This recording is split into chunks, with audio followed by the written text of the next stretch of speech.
What is up guys, and welcome back to the channel. And in today's video I wanted to do something with the PO-33. So what I thought I'd do is talk about the way that I set up drums to make life a lot easier for projects. Now I've been talking quite a lot about workflows recently in my past few uploads, so I thought I'd carry on that trend and do some stuff with the PO-33. This device gets a lot of criticism, but basically I've come to realise that if you just don't take it too seriously, it's fun to pick up now and again and have a little bit of a play with. So I tend to just pick it up, put a few loops down, run it through the SP404 Mark II, add some compression and some effects, and sometimes the outcome's really nice. So I think it's great to pick it up now and again and just work with a different workflow.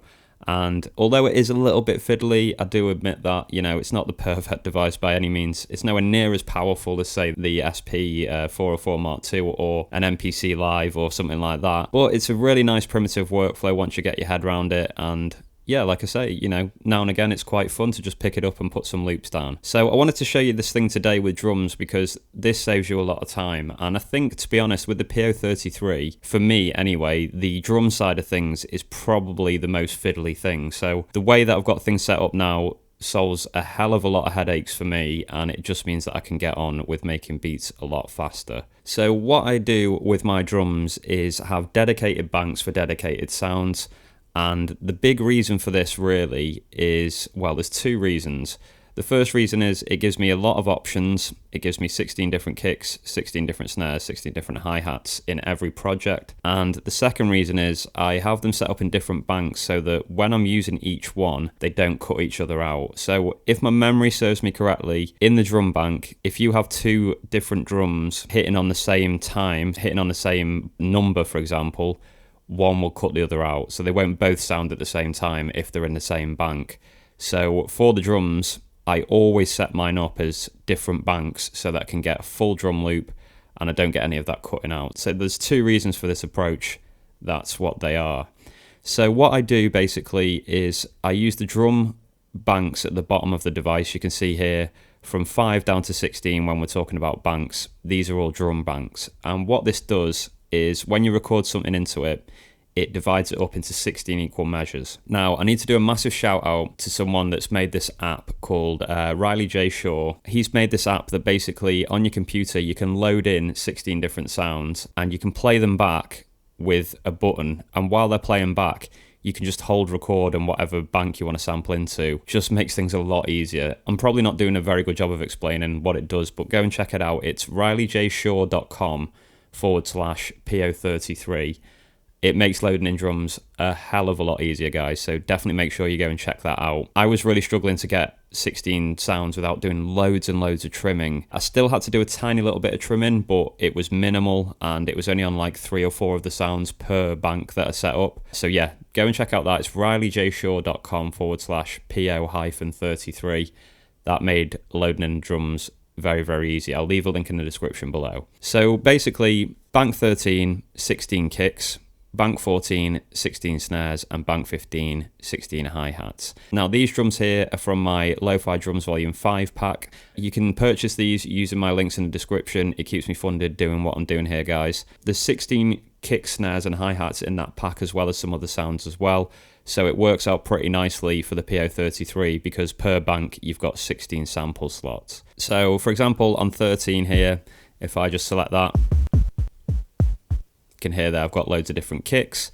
If I go to 14, loads of different snares, and 15, loads of different hi-hats. So yeah, like I said, I had to go through and do a little bit of trimming, but now I've basically got this library of drums which I can use on loads and loads of beats. So my approach to making beats on the PO-33 now that I've got all these loaded in properly how I want them, would be to keep these in every single beat, because obviously, 16 different sounds over 3 banks, the combinations are huge. You're going to have hundreds and hundreds of different combinations that you can use there. I think, I'm not going to do the maths on the spot, but I'm pretty sure there are quite a few combinations. I don't do math. And then basically all you have to do is each time you want to make a beat, you sample something in, and then I chop it down to a drum group as well. Make the beat, make the sequence with whatever drum sounds sound right for that sample, record it out onto something like the SP404 Mark II. Then when you want to start a new beat, you just have to delete the sample, keep all the drums obviously, don't delete the drums, and then you'll probably have like 30 seconds of sample time. That allows you to then start the whole process all over again. So that's the way I kind of work with the PO-33. I always have my drums ready because, like I mentioned earlier on in the video, I find that to be the most fiddly thing to set up on the PO-33. So I don't want to be doing the drums on a per beat basis. I kind of do them on a per project basis instead. Now, I think these drums are going to stay in here for a very long time now that I've sorted them all out and got them all nicely on the pads. And what I'll do is I'll just quickly show you how you can just program these quite quickly now that I've got them all sorted out. So I'll go to write.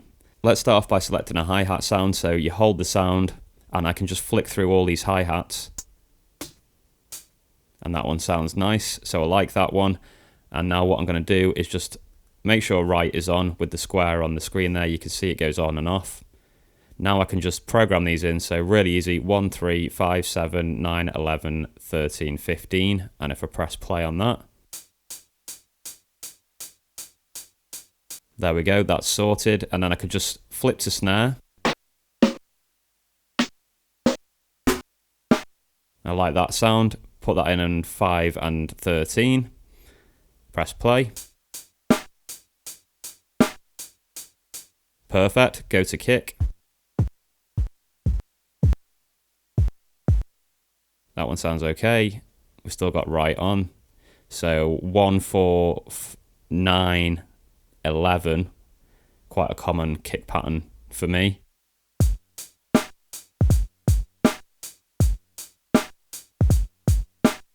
And there we go, I've managed to lay down a 2-bar beat there pretty damn quickly compared to having to record in individual sounds every time. This is just a much more sensible way, I think, of having drums ready for your project. So now obviously that I've got all that in, I could go ahead and go to some chops that I've got here and start thinking of ideas.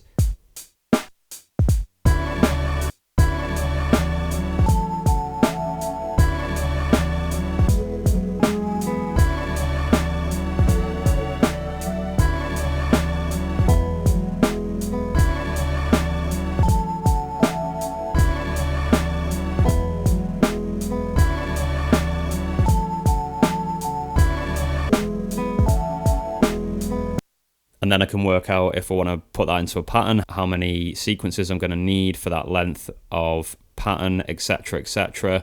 But yeah, the drum side of things there, it's just so much easier if you have them all ready.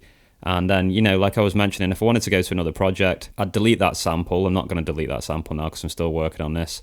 I would just get that pattern and clear it. So make sure I'm in pattern 1 and I do record pattern. That clears it. If I press play now, that's empty. Let's start again. There's another hi-hat sound, same process.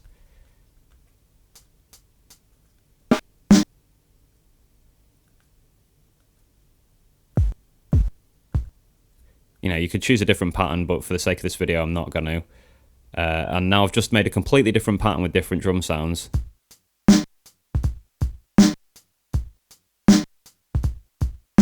Maybe let's just go to that melody and we'll do some pitching so that it just sounds a little bit different.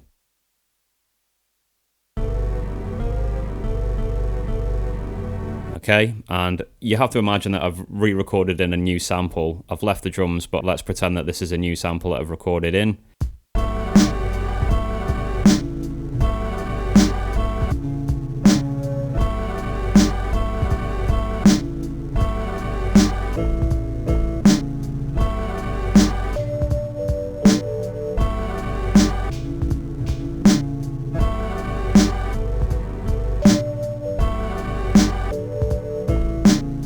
And there we go, I've already sort of got another idea for a beat together very, very quickly, and it sounds completely different because I've used different drum sounds. So I hope this helps, guys. I just wanted to show you that that's how I have my drums loaded in to the PO-33. Like I say, do it over 3 banks for those 2 reasons. Gives me loads of choice of sounds and they don't cut each other out because they're in different banks. And I get that nice full hip-hop drum sound in the loop. And yeah, it's just very, very quick and easy to use. It means I can race through projects really quickly and create loops really quickly, and it just makes this device quite a lot less painful than it can be. So if you want to go ahead and take this technique, 100% go ahead and do it. I think it's very, very useful. Don't forget about that app that I mentioned as well. I'll leave the link in the description, like I said, but it's rileyjshaw.com/PO-33. If you want to see more PO-33 videos, guys, leave a comment below and let me know. I'm interested to see how many of you guys are interested in this device and what I can do with it and how I make beats. But apart from all that, guys, stay safe, keep making beats, and I'll be back with more content very, very soon.